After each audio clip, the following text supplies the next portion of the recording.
Assalamualaikum warahmatullahi wabarakatuh. Hai Sobat Usershift Studio, apa kabar semua? Semoga diberikan kesehatan dan rahmat dari Allah Subhanahu wa Ta'ala. Kali ini kita akan mempelajari dan mengenal kura-kura. Kura-kura adalah hewan bersisik berkaki empat yang termasuk golongan reptil. Bangsa hewan yang disebut Testudines ini khas dan mudah dikenali dengan adanya rumah atau batok yang keras dan kaku. Batok kura-kura ini terdiri dari dua bagian. Bagian atas yang menutupi punggung disebut carapace carapes, dan bagian bawah ventral, perut, disebut plastron. Kemudian setiap bagiannya ini terdiri dari dua lapis. Lapis luar umumnya berupa sisik-sisik besar dan keras, dan tersusun seperti genting, sementara lapis bagian dalam berupa lempeng-lempeng tulang yang tersusun rapat seperti tempurung. Perkecualian terdapat pada kelompok labi-labi Trionychoidea, dan jenis penyu belimbing, yang lapis luarnya tiada bersisik dan digantikan lapisan kulit di bagian luar tempurung tulangnya. Dalam bahasa Indonesia, kita mengenal tiga kelompok hewan yang termasuk bangsa ini, ialah penyu, bahasa Inggris, sea turtles labi-labi atau bulus freshwater turtles, dan kura-kura tortoises. Dalam bahasa Inggris, dibedakan lagi antara kura-kura darat land tortoises, dan kura-kura air tawar freshwater tortoises atau terrapins. Bagaimana batok kura-kura itu terbentuk dan berkembang dalam proses evolusinya, belum diperoleh keterangan yang jelas. Fosil kura-kura tertua kedua yang berasal dari masa Trias sekitar 210 juta tahun silam Proganochelis, telah berbentuk mirip dengan kura-kura masa kini. Perbedaannya, tulang belulang di bagian punggung belum begitu melebar dan belum semuanya menyatu membentuk tempurung yang sempurna. Kura-kura purba hidup dan berkembang kurang lebih sejaman dengan dinosaurus. Archelon, misalnya, merupakan kura-kura raksasa yang diameter tubuhnya dapat mencapai lebih dari 4 meter. Fosil kura-kura tertua yang ditemukan saat ini adalah Odontochelis yang hidup sekitar 232 juta tahun silam.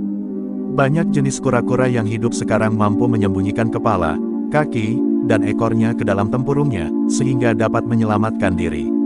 Namun beberapa kura-kura primitif, seperti contohnya penyu, tak dapat menarik masuk anggota badannya itu. Kura-kura hidup di berbagai tempat, mulai daerah gurun, padang rumput, hutan, rawa, sungai, dan laut. Sebagian jenisnya hidup sepenuhnya akuatik, baik di air tawar maupun di lautan. Kura-kura ada yang bersifat pemakan tumbuhan herbivora, pemakan daging karnivora, atau campuran omnivora.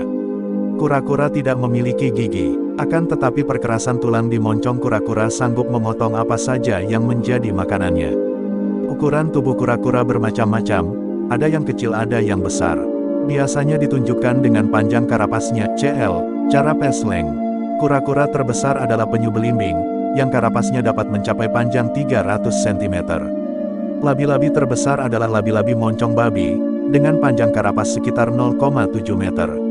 Sementara kura-kura raksasa dari Cape Galapagos dan Cape Seychelles panjangnya dapat melebihi 0,7 meter. Sedangkan yang terkecil adalah kura-kura mini dari Afrika Selatan, yang panjang karapasnya tidak melebihi 8 cm. Kura-kura berbiak dengan bertelur ovipar. Sejumlah beberapa butir pada kura-kura darat hingga lebih dari 100 butir telur pada beberapa jenis penyu, diletakkan setiap kali bertelur, biasanya pada lubang pasir di tepi sungai atau laut, untuk kemudian ditimbun dan dibiarkan menetas dengan bantuan panas matahari. Telur penyu menetas kurang lebih setelah 2 bulan, 50-70 hari tersimpan di pasir. Jenis kelamin anak kura-kura yang bakal lahir salah satunya ditentukan oleh suhu pasir tempat telur-telur itu tersimpan. Pada kebanyakan jenis kura-kura, suhu di atas rata-rata kebiasaan akan menghasilkan hewan betina. Dan sebaliknya, suhu di bawah rata-rata cenderung menghasilkan banyak hewan jantan. Kura-kura termasuk salah satu jenis hewan yang berumur panjang. Reptil ini dapat hidup puluhan tahun, bahkan seekor kura-kura darat dari Cape Seychelles tercatat hidup selama 152 tahun, tahun 1766 sampai tahun 1918. Kura-kura secara tradisional merupakan hewan yang akrab dengan manusia. Mitologi Hindu menyebutkan bahwa bumi ini disangga oleh 4 ekor kura-kura. Demikian pula, kisah kuno Adiparwa menceritakan bahwa kura-kura raksasa berperan penting menyangga gunung, yang diputar dan digunakan untuk mengaduk lautan, dalam mencari tirta amerta air kehidupan. Labi-labi juga menjadi hewan yang disucikan, sehingga kerap dipelihara di kolam-kolam kuil Hindu atau tempat suci lainnya. Oleh karena itu, Lukisan kura-kura kadang-kadang muncul pada relief candi atau makam. Pada sisi yang lain, daging kura-kura dan penyu telah sejak lama dikenal sebagai makanan yang lezat. Beribu-ribu ekor labi-labi, kura-kura, dan penyu, terutama penyu hijau, berakhir hidupnya setiap tahun di dapur restoran. Demikian pula nasib telur-telurnya, banyak yang akhirnya menjadi santapan manusia. Sejenis penyu, yakni penyu sisik Eretmochelis imbricata, diburu orang untuk diambil sisiknya yang indah sebagai bahan perhiasan. Bersama penyu sisik, beberapa jenis penyu yang lain juga kerap dibunuh dan dikeringkan, diopset, untuk dijadikan hiasan dinding. Di samping itu banyak jenis kura-kura yang ditangkapi untuk diperdagangkan sebagai hewan peliharaan pet. Baik karena keindahan warnanya, keunikannya, atau ironisnya, kelangkaannya. Beberapa jenisnya dapat mencapai harga yang sangat mahal. Tekanan yang tinggi dan terus-menerus ini, telah menurunkan banyak populasi kura-kura ke tingkat yang sangat mengkhawatirkan. Apalagi kebanyakan habitat alaminya di sungai-sungai, rawa dan hutan juga telah turut rusak akibat aktivitas manusia.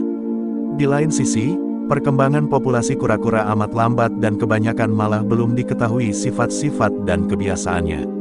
Oleh sebab itu tindakan konservasi bagi hewan ini amat diperlukan.